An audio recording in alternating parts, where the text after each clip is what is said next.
Oh, hi there. So, when I talk to CEOs and founders and business owners, or even executives, they all face the same challenge. And that challenge is how to delegate properly. And oftentimes, there is a fear around delegation, to tell you the truth. Because most people think if I delegate my tasks to another person, I will be replaced, or I will be bored and I have nothing to do, which that is exactly the point. But if you're growing the business, you need to do that. As a former COO, I used to work 15, 16, 17 hours. I was everywhere in every little decision.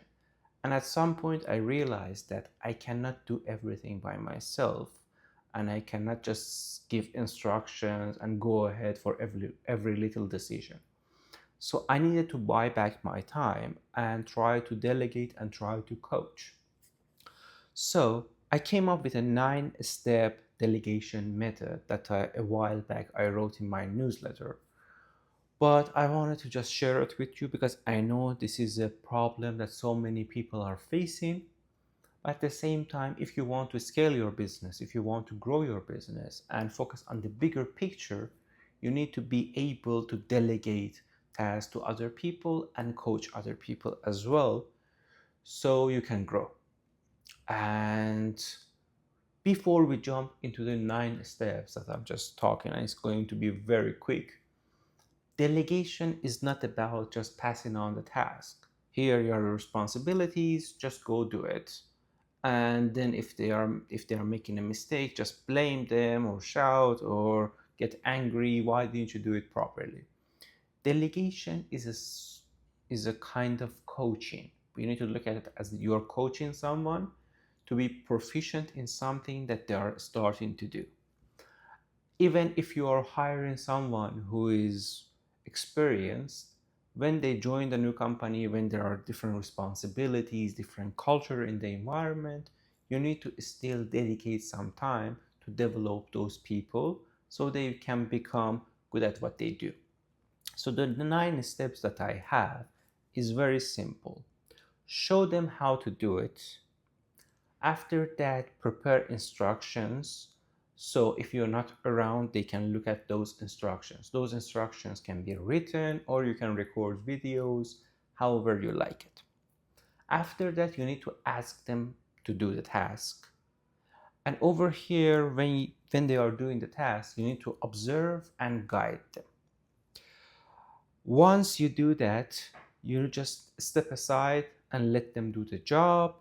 And whenever is necessary, you jump in, you give them guidance, make minor corrections, and again, uh, that's the way you just jump in. What did I want to say? After that, you need to give them time so they can become proficient in what they are doing. Because it will take some time, whatever is the job, whatever is the task, for someone to be comfortable in doing it and with minimum amount of mistakes possible, they need time. So give them time to do it. And over here, pull yourself back again. You don't want to be involved in everything. If they make mistakes, it's fine.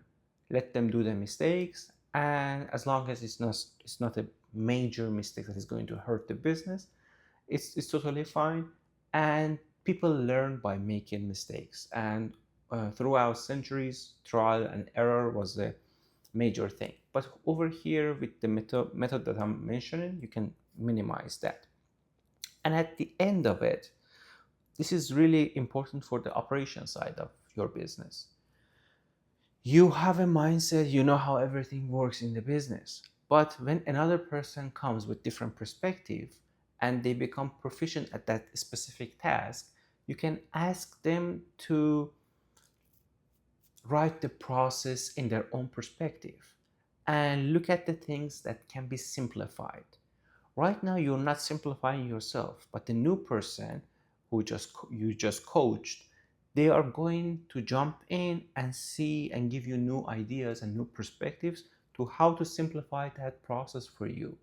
And oftentimes, you will be surprised how new people with their new energy and perspective can make things way better than you expected, and you didn't even see that coming. And after that, the last thing is that once you simplify that operation and the process, you just you need to pass it on to other people. So new people that you hired, you coach, you delegated your task to, now they are responsible to coach other people. So as you grow, you hire more employees in your business, and these people are responsible for coaching new hires and passing on the new responsibilities and so on, so they can focus on bigger picture as well. So if you look at the patterns over here, delegation should be part of every business, and learning to delegate and being patient with it is something that is going to be extremely rewarding for you, especially as a business owner, as an entrepreneur, so you can focus on the bigger picture. And if you don't know how to delegate, or if you want to talk to someone who has a little bit of experience, you can always book a call with me, and I'm available to help you out.